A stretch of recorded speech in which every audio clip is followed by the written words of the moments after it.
দলদাস, সেবাদাস, পদ পদবি, posting, promotion, নিজের ব্যবসা টিকিয়ে রাখার স্বার্থে ৮০ বছর ধরে জীবন্ত লাশ হয়ে বেঁচে থাকার থেকে ওসমান হাদির মতো ২ মিনিট জীবন নিয়ে বেঁচে থাকা বেশি সম্মানের। আপনি চাইলে ওসমান হাদি হইতে পারবেন না, আমি চাইলে ওসমান হাদি হইতে পারবো না। উনি বাংলাদেশকে ইনসাফের পথে নিয়ে যাইতে চাইছে।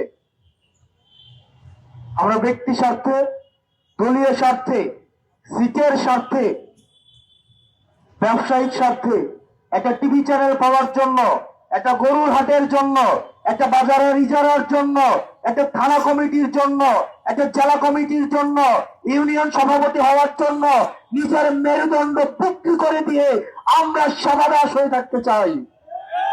রাজনৈতিক দলগুলো তৈরি হয়ে গিয়েছে। প্রিয় ভাইরা, ওসমান হাদির